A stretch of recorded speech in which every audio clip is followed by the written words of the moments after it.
30 సంవత్సరాలు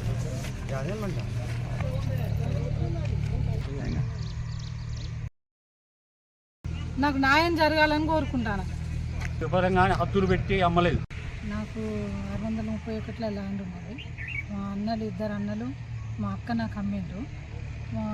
3 సంవత్సరాల కంటే ఈ పంచాయతీ నడుస్తుంది. ఇది ఉమ్మడి ఆస్తి నేను కొన్నా. రంగారెడ్డి నన్ను ఇక్కడ నిర్లమిస్తలేడు. నా హస్బెండ్ ఎస్సీ, నేనేమో రెడ్డి. మీ ఇద్దరం ఇట్లా చేసుకోవడం వల్లనో నాకు ఏదో ప్రాబ్లం తెలియదు. కానీ ఇంతకుముందు కూడా నాకు 3 ఎకరాల భూమి నేను ఎస్సీని చేసుకున్నానని గుంజుకొని అమ్ముకున్నారు. ఇప్పుడు ఇది నేను డబ్బులు పెట్టుకున్న భూమిని 3 ఏళ్ళ కానుండి ఉమ్మడి ఆస్తిలో రోడ్ సైడ్ హద్దులు పెట్టుకొని రోడ్ సైడే నాకు వస్తుందని చెప్పి మధ్యరాత్రి వచ్చి గోడలు పెడతాడు. మధ్యరాత్రి వచ్చి ఆక్రమిస్తాడు, నన్ను డిస్టర్బ్ చేస్తాడు. 3 సంవత్సరాలు కానీ నా హెల్త్ కూడా ఖరాబ్ అయిపోయింది భూమి చేయబట్టి. నన్ను బాగా ఇబ్బంది పెడతాడు. ఎవరు చెప్పినా, పోలీసు వాళ్ళు చెప్పినా వింటలేడు, ఎవరు చెప్పినా వింటలేడు. నాకు మీడియాని ఆశ్రయ తీసుకుంటానన్నా నాకు న్యాయం జరుగుతుందని మీడియా ఆశ్రయ తీసుకుంటాను. నన్ను బాగా డిస్టర్బ్ చేస్తాడు.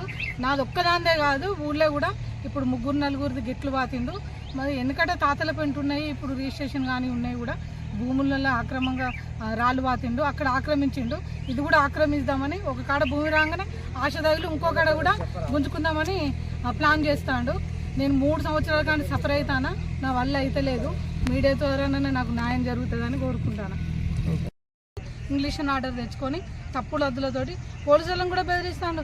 మీరు ఇంప్లిమెంట్ చేయండి అంటాడు. ఇంప్లిమెంట్ చేయండి అంటే వాళ్ళు ఏమన్నారంటే హద్దులు కరెక్ట్గా చూపెడతాం, ఇంప్లిమెంట్ చేస్తాం. నువ్వు హద్దులు కరెక్ట్గా చూపెట్టు, నీ పక్కకి ఎవరు ఉన్నారు వాళ్ళతో మాట్లాడి అని చెప్పి వాళ్ళు మాట్లాడినరు. మాట్లాడిన తర్వాత కూడా లేదు, ఏ రాత్రి ఇప్పుడు గొడవ పెట్టేది తెలియదు, ఏ రాత్రి మళ్ళీ చేసేది తెలియదు. నేను మా అన్నల దగ్గర బుచ్చిరెడ్డి, శ్యామసుందర్ రెడ్డి, కట్ల రజిత, మా అక్క, మా వాళ్ళ దగ్గరనే నేను కొనుక్కున్నా. కేవలం మరి ఎస్సీని చేసుకోవడం వల్లనే నన్ను ఇబ్బంది పెడతాడా అనేది కూడా నాకు తెలియదు. కానీ ఎప్పుడు మాత్రం చెల్లె అని కూడా పిలవడానే. అది ఇక్కడికి వచ్చినప్పుడు నేను మాట్లాడతాను. నేను ఏమంటానంటే కలిసి పంచుకుందామన్నా, కలిసి చేసుకుందామంటే ఆయన లేదు, నాకు 2 రోడ్లకు నాకు వస్తుంది, మా తాత దిక్కనే అంటాడు. వాస్తవంగా అది మా తాత పొంటున్నది. వాస్తవంగా రికార్డు మొత్తం 50 సంవత్సరాల రికార్డు మా తాత పొంటున్నది, మా అన్నల పొంటున్నది. ఇప్పుడు నా పొంట నేను కొనుక్కున్నా. నాకు న్యాయం జరగాలని కోరుకుంటాను. పేరు తోటేటి బుచ్చిరెడ్డి, విలేజ్ చేట్లవాడు, మా రెవెన్యూ మడికొండ. ఈ 630 సర్వే నెంబర్ అవుతున్నదో 1963 నుంచి వెళ్ళి 93 వరకు మా తాత ఖాతాలే ఉన్నది. 94, 95లో ఆంధ్రప్రదేశ్ పాస్బుక్లు వచ్చినప్పుడు ఏదైనా అప్పుడు అన్నల పీరియడ్ బాగుంది.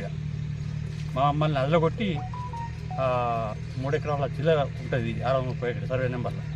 దాన్ని ఏం చేసి 5 గుంటలు 10 గుంటలు మమ్మల్ని బెదిరించి అంతా ఎక్కించుకున్నాక ఏమైంది అంటే అందులో ఇప్పటి వరకు స్టాంపులు, కాగితాలు మేము అమ్మినట్టు, మా తాత అమ్మినట్టు, మా బాబులు అమ్మినట్టు, మేము అమ్మినట్టు లింక్ డాక్యుమెంట్స్ అని ఉంటాయి కదా, అవి లేకపోయినా కూడా ఈ ఎంఆర్ఓ పట్టుకొని ఏం చేసినారంటే పాస్బుక్లలో ఎక్కించుకున్నారు. ఎవరు ఎక్కించుకున్నారు? మా పాలెలు 40 మంది ఉన్నారు. 5 గుంటలు 10 గుంటలు అట్లా ఎక్కించుకున్నారు. మమ్మల్ని బెదిరించి చేసినటువంటి పని. అయితే పూర్వం నుంచి మాదే ల్యాండ్ అది. మాకు ఎక్కడ చెప్పుకుందాం అంటే కూడా మాకు కొద్దిగా వెనుకాసరి లేకుంటున్నాం. ఇవాళ భయపడే పీరియడ్ కదా అది అన్నాలంటే. అది జరిగింది కథ.